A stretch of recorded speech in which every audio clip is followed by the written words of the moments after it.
Jamal Murray versus Donovan Mitchell. It's a playoff duel that we never knew we needed, but we are grateful to receive it. I didn't go into this series thinking it would be reminiscent of AI events in '01 or T-Mac and B Diddy in '02.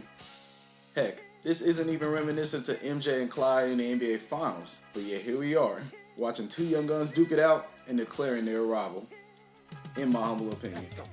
Right now, we are witnessing one of the greatest playoff duels in NBA history between these two, and both of them are still very young. However, they're playing on all-time performances that hasn't been emulated since MJ himself.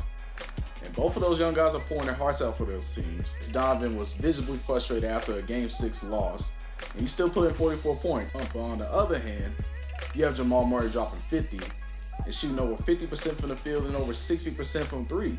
Now, those are shooting splits that we have never seen before in the playoffs. However, these young guys are breaking the mold.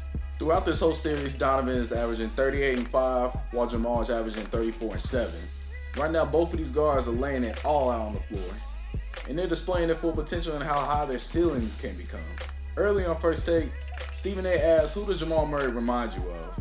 And I've been thinking about it for a while, but I just feel like Jamal Murray is just a culmination of all the young guards that never made it to the biggest stage, but has some of the purest game and has some of the best skills the NBA has to offer. We're talking about the Mitch Richmonds of the game, the Steve Francis. They're all being shown through Jamal Murray. You can see it in his step backs, his fades, his pull-ups. And once you see that from Jamal, you can't help but think about the older guys that came before him.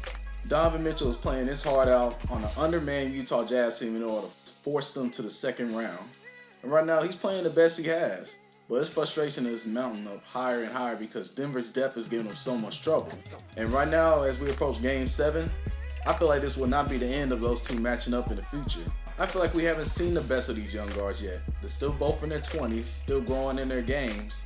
And as the leaders of their team, I feel like they're slowly going to elevate themselves in order to take their team to greater heights, in my humble opinion.